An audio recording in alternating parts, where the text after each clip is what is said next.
Alrighty, you may have encountered Boolean commands already. It's sort of a weird thing, but you'll find yourself using them more often than you might think. Basically, it's a way of manipulating solids using other solids. So you can join them, you can subtract a solid from another solid, that kind of thing. The one that I use most often is Boolean difference. I think you'll probably end up using it a lot too.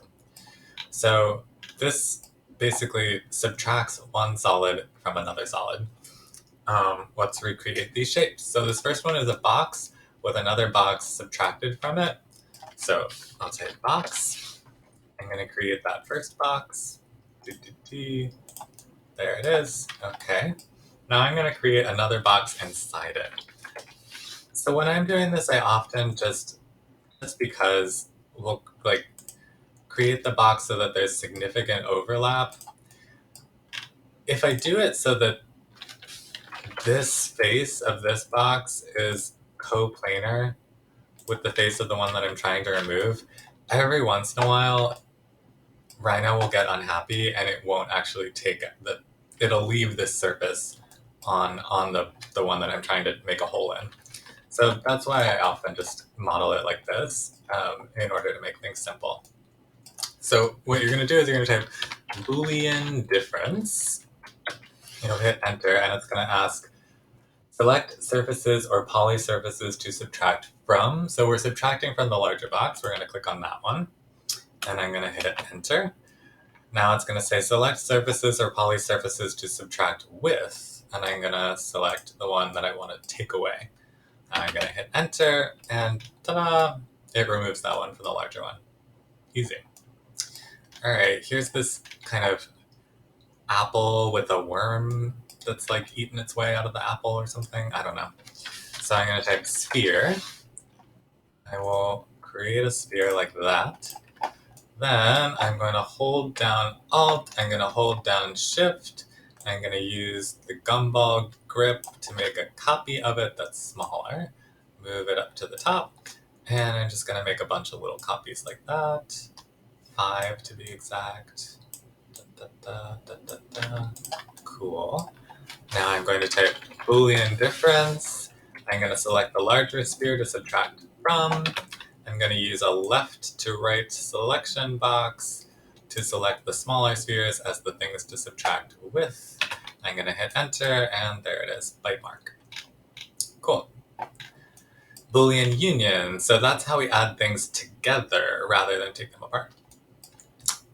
So here I've got this kind of baby rattle or a very cartoon-like dumbbell. I'm going to make a sphere. Here's one sphere. I'm going to make a copy of that sphere and move it over.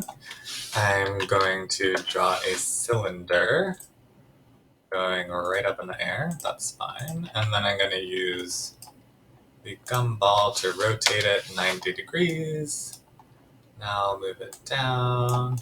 I need it to go in between these two things. It's too big. I'm going to shrink it. Da, da, da.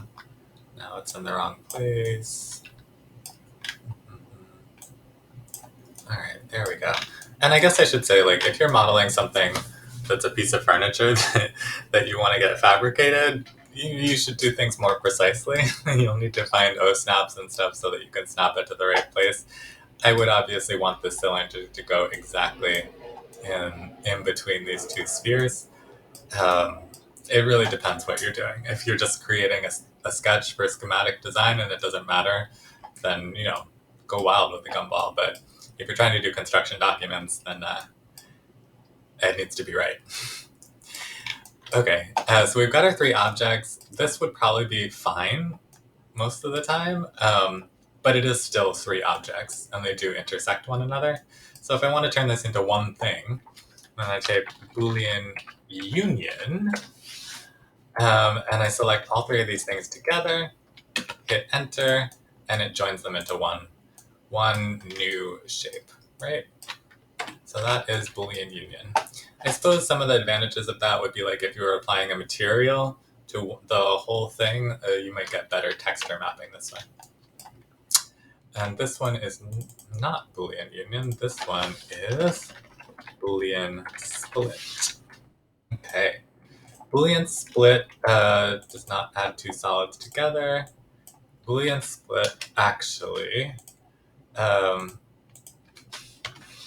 finds it like it splits the objects between themselves, so it finds the part that's overlapping and isolates that part. So what is this thing, right? What is this? It's actually the overlap between two spheres is what it is. So we can create this together. If I create one rather large sphere, make a copy of it to the side, but leave them overlapping, comme ça. Now I say Boolean split. I'm going to select both of these things. I'm going to press enter. Select cutting surfaces or poly surfaces. Select them again and hit enter. Don't ask me. It's like advanced geometry that I don't understand. But it like splits them open, and then you get the part that's in the middle, as well as the other parts on either side. Makes sense? Now I've got three of these things. Okay. So that is Boolean commands. I will meet you back in the next video for AutoCAD and modeling the existing plan.